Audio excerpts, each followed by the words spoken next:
Halo Masa K3, selamat datang di podcast Pilih K3, Bincang Lingkup K3, bersama alumni yang super keren dari berbagai sektor. Di episode keempat kali ini, Bilik K3 akan membawakan tema Closer Look at Occupational Health and Safety in Coal-Fired Power Plants. Perkenalkan, aku Duta Catur dari S1 Reguler K3 2022 yang akan memandu jalannya podcast hari ini bersama dengan teman aku. Halo semuanya, perkenalkan aku Deja Moro dari S1 Reguler K3 2022. Nah, di episode keempat kali ini kita kedatangan tamu dari sektor yang menarik loh. Langsung saja kita sambut narasumber kita hari ini. Halo Kak Royan, gimana nih Kak kabarnya hari ini? Boleh banget sambil memperkenalkan diri ya Kak? Halo Ajeng, Duta, salam kenal semuanya.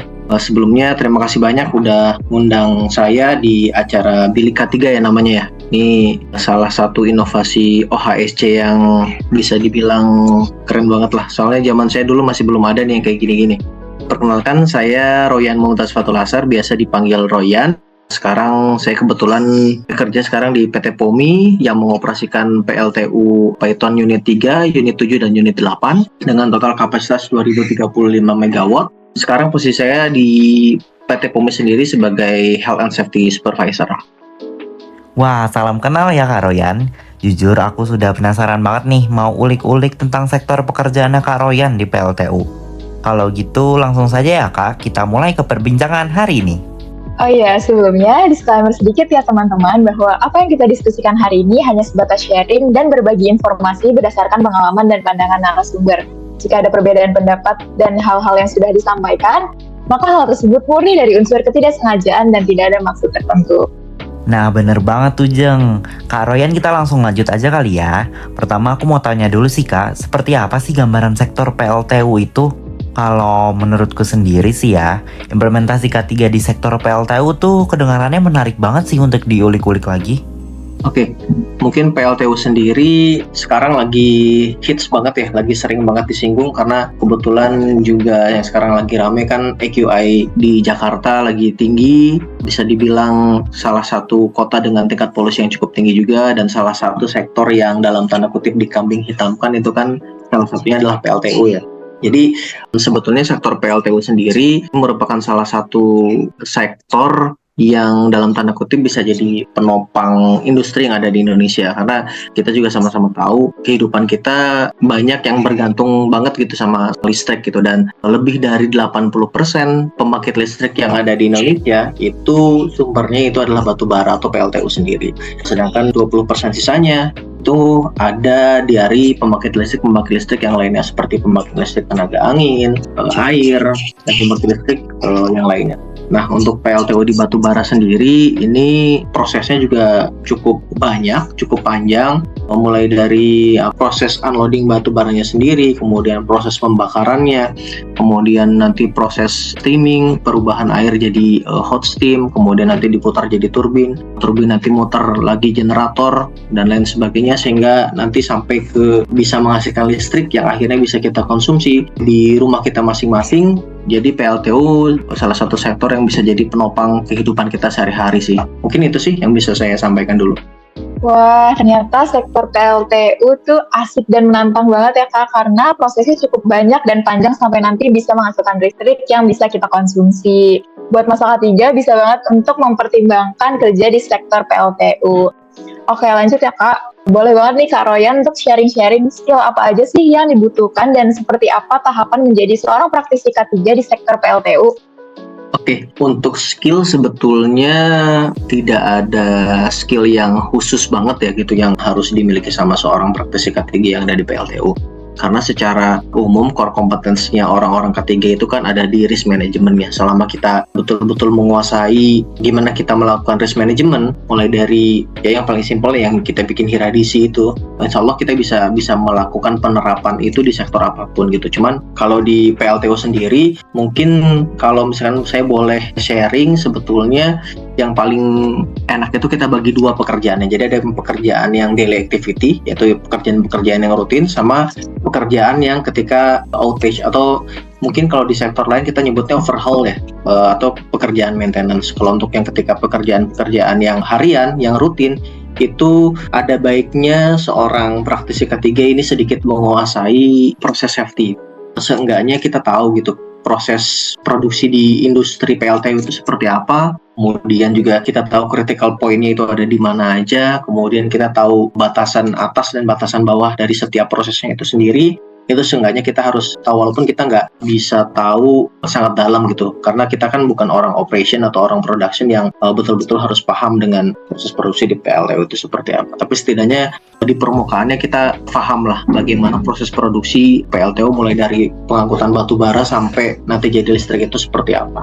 Kemudian yang sebetulnya sangat kritis dan sangat menjadi tantangan itu adalah ketika outage atau ketika overhaul itu sendiri, karena ketika overhaul itu biasanya akan ada banyak orang baru yang datang yang kalau bisa kita bilang itu kebanyakan adalah orang-orang yang non-skill, di mana mereka sebetulnya tidak terbiasa dengan lingkungan kerja di PLTU itu seperti apa. Kemudian juga pada saat outage ini sendiri atau overhaul itu sendiri, itu biasanya banyak sekali pekerjaan-pekerjaan yang berisiko tinggi, kayak proses lifting, kemudian juga erecting and dismantle scaffolding, terus juga alat berat lalu lalang dan lain sebagainya. Itu sebetulnya sangat banyak. Mungkin ketika overhaul sendiri itu bisa ditambahkan kemampuan seseorang atau seorang praktisi K3 dalam beberapa pekerjaan-pekerjaan yang berisiko tinggi yang tadi seperti saya sampaikan.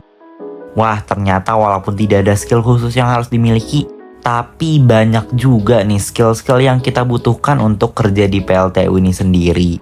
Nah, buat masa K3 harus banget paham skill-skillnya nih, seperti hiradisi dan risk management tadi.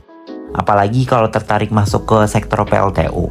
Kalau tadi kita sudah tanya terkait gambaran dan skill-skill yang dibutuhkan, sekarang aku mau tanya dong Kak, apa aja sih ups and down yang dirasakan selama menjadi praktisi K3 di sektor PLTU?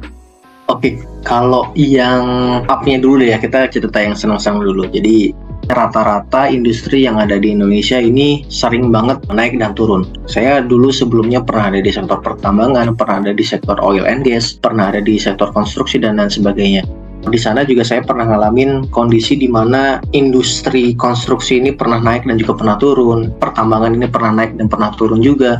Nah, tapi kalau misalkan yang di PLTU ini atau di pembangkit listrik lah secara umum, itu kalau boleh saya bilang adalah salah satu industri yang cukup settle lah, cukup sustain. Karena yang kita diskusikan di awal, yang namanya listrik itu kebutuhannya udah jelas, itu udah pasti.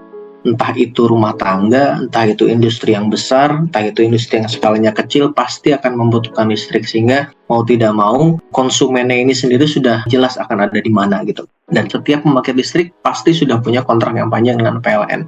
Makanya yang bisa dalam tanda kutip bikin happy ketika kita kerja di industri PLTU atau di industri pembangkit listrik, salah satunya adalah karena industri ini udah sustain gitu, dan udah jelas konsumennya. Jadi kita nggak perlu ketakutan lagi tentang dalam tanda kutip masa depan industri ini seperti apa dan lain sebagainya. Mungkin sekarang ini lagi banyak isu yang terkait lingkungan yang mungkin bisa jadi obstacle gitu nanti ke depannya untuk masa depan PLTU ini sendiri seperti apa. Tapi saya sih masih tetap yakin dalam sekitar mungkin 10-20 tahun ke depan industri ini masih akan tetap sustain, masih akan tetap aman gitu. Kemudian yang selanjutnya kalau yang down-nya mungkin hampir sama ya, kayak keluhan-keluhan dan juga curhatan-curhatan praktisi-praktisi K3 di industri yang lainnya atau di tempat yang lainnya. Karena kita harus sama-sama saling memahami juga ya, dan kita juga harus sama-sama tahu yang namanya kerja di bidang K3 ini, kita bisa dibilang adalah divisi atau departemen supporting gitu. Kita bukan departemen yang dalam tanda kutip bisa menghasilkan uang. Keuntungan yang bisa kita berikan buat perusahaan itu nggak kelihatan. Akan tetapi kalau misalkan udah sampai ada kecelakaan, baru kadang-kadang juga bisa dikambing hitamkan sama teman-teman yang lainnya. Salah satu keluh kesah mungkin yang pasti menurut saya akan sama di industri manapun, karena kita ini adalah departemen supporting, terkadang masih dilihat sebelah mata karena safety awareness dari setiap perusahaan ini walaupun dibilang punya komitmen yang kuat terhadap K3, tapi terkadang dalam implementasinya tidak memperlihatkan hal yang seperti itu. Terkadang masih ada yang memandang sebelah mata untuk praktisi-praktisi K3. Mungkin itu sih yang bisa saya sharing. Wah, ternyata banyak juga ya Kak pertimbangan untuk masuk sektor PLTU, mulai dari ups-nya yaitu PLTU merupakan industri yang cukup sustain di mana listrik merupakan kebutuhan sehari-hari sehingga konsumennya jelas. Selanjutnya aku mau tanya nih Kak, apakah ada pengalaman yang menarik selama Kakak bekerja di PLTU, mungkin yang berkaitan dengan K3 nih Kak? Oke, kalau untuk hal-hal menarik, salah satunya ya kalau ketika overhaul sih sebetulnya ketika outage itu seperti saya sampaikan, banyak orang baru yang bisa dibilang mohon maaf non skill itu masuk lokasi kerja kita, di mana mereka sebetulnya awam gitu sama lingkungan kerja PLTU itu seperti apa. Nah, jadi kan kalau misalkan kita mau mulai bekerja atau masuk ke lokasi kerja kami di sini, itu semua orang harus diberikan induksi keselamatan dan kesehatan kerja. Nah, kemudian untuk mengukur kemampuan mereka, apakah mereka paham dengan induksi yang sudah kita sampaikan sebelumnya, biasanya kita lakukan post-test kan. Nah, ternyata waktu pas kita berikan post-test, ada beberapa orang kontraktor ketika kita kasih post-test, mereka nggak ngisi sama sekali gitu. Ternyata setelah kita tanyain, kenapa Pak nggak diisi sama sekali? Katanya mereka nggak bisa baca tulis. Jadi ini juga hal yang perlu kita tindak lanjuti gitu salah satunya. Akhirnya ya tim kami juga harus jadi extra effort gitu, harus bacain soal ke mereka, kemudian kita juga bimbing mereka buat ngejawab pertanyaan dari post-test itu sendiri. Mungkin itu aja sih hal menarik yang bisa saya sharing. Banyak juga ya Kak ternyata hal-hal yang menarik di PLTU. Setelah kita dengar jawaban-jawaban dari Kak Royan, ternyata sektor PLTU itu keren banget ya. Mulai dari gambaran kerjanya, skill yang dibutuhkannya, ups and down-nya, dan sharing pengalaman lain-lainnya yang kedengarannya tuh seru-seru banget ternyata. Nah, pastinya masa K3 sekarang lebih terbayang lagi dong gimana dunia kerja di sektor PLTU batubara. Namun karena keterbatasan waktu, sayang kita harus sampai di sini saja nih Kak. Betul banget tuh Dut, walaupun sebentar hari ini kami dan Masa K3 benar-benar mendapat banyak cerita yang insightful dari Kak Royan, terutama gimana pengalaman selama Kak Royan bekerja. Nah, sebelum kita berpisah, nggak afdol nih kalau Kak Royan belum kasih sepatah dua patah kata untuk mahasiswa K3. Boleh nih Kak Royan kasih pesan dan harapan, biar kami dan Masa K3 di luar sana makin semangat lagi nih kuliahnya. Oke, mungkin kalau pesan saya tetap semangat kuliahnya, terus juga tetap fokus, jangan khawatir, jangan terlalu mikirin nanti gue kerja apa setelah lulus, kemudian gue kerja di mana dan lain sebagainya.